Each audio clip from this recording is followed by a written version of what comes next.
I had just finished my shift at the warehouse, 12 grueling hours of loading trucks for the holiday rush. With Christmas only a few weeks away, my mind was consumed on the drive home by one thing: the Barbie dolls I'd ordered for my little girl, Emily. She was 7, endlessly energetic, always bouncing between wanting to be a doctor or an astronaut. My wife, Lisa, stayed home with our toddler, and Emily usually hopped off the school bus a little after 4 o'clock. I pulled into our gravel driveway just past 5 o'clock. The house sat back from the road, quiet and tucked between winter-bare fields. I expected to see Emily's pink jacket tossed somewhere by the porch like always. Instead, Lisa opened the door before I even reached it. Her face was drained of color. "Emily's not here," she said. I looked everywhere inside. Lisa explained that Emily had come home from school. They'd had a little fight about homework, and she went to her room. When Lisa checked later, she was gone. I froze, lunchbox still in my hand. Gone? What do you mean, gone? Did she go play outside? Check the barn? I called for her. I searched the yard. Her backpack was still in her room.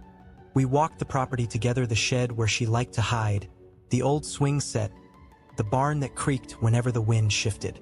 The sun was sinking low, draining color out of everything. "Emily, sweetheart," I shouted, my voice cracking across the field. Nothing. As we headed back toward the house, Lisa spoke again, almost reluctantly. "Remember the delivery guy? FedEx came earlier, dropped off a package, the dolls. I think he handed it to me at the door. Did Emily see him? She was in her room, but maybe she came out after." I opened the package just to confirm. Inside, the Barbie set, "You can be anything." Emily had circled that one in the catalog weeks ago. The sight of it turned my stomach. We called every parent we knew. No one had seen her. By 6 o'clock, I was on the phone with the sheriff's office. "My daughter is missing," I said. 7 years old, brown hair, pink jacket. Deputies arrived in minutes, lights strobing against our windows. Officer Ramirez, tall with a heavy mustache, listened carefully to everything we told him. "We'll put out an alert immediately," he said. "Let's start searching again." Flashlights cut across the property. Deputies called her name, their voices growing more strained as time dragged on. Neighbors showed up with lanterns and coffee. The quiet felt wrong, like the whole world was holding its breath. By midnight, the living room had become a command post. Sheriff Aiken arrived, calm but serious. "We need every detail," he said, "especially about that delivery driver." Lisa described him. Mid-30s, dark hair, average build, FedEx jacket. Nothing unusual, nothing memorable. And somehow that felt worse. No one slept. Lisa sat shaking beside me on the couch. "What if she fell? What if she's hurt somewhere?"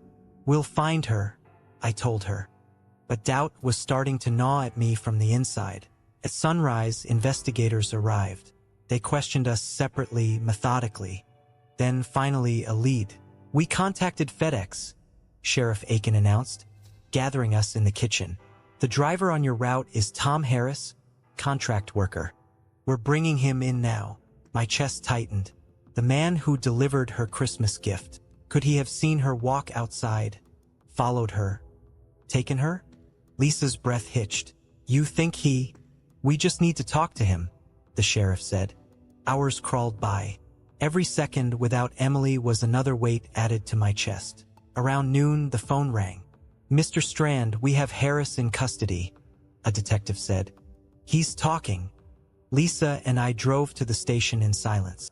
Sheriff Aiken met us in a small room, expression heavy. "He confessed," he said quietly. "But it's bad." My whole body went still. "What happened?" "After delivering the package, he backed up the truck and accidentally hit Emily. Barely clipped her. He says she wasn't seriously hurt. She stood up, but he panicked. He put her in the truck." Lisa's hand covered her mouth. "He said she told him she'd tell you about the accident. He strangled her to keep her quiet." The words shattered something inside me. "Where is she?" I whispered. "He led us to her body. Creek bed about 10 miles out near Boyd." Lisa collapsed into sobs. I wrapped my arms around her, but inside all I felt was a hollow, burning rage. The man who delivered her Christmas present, the box sitting unopened on our table, had taken her life. They let us see Harris through the glass of an interrogation room. He was slumped forward, handcuffed, eyes empty. Not remorseful, not frightened, just vacant. Why? I asked the sheriff, voice barely audible. He shook his head. He says he didn't mean to, but he made every choice that followed. The days that followed blurred into a fog.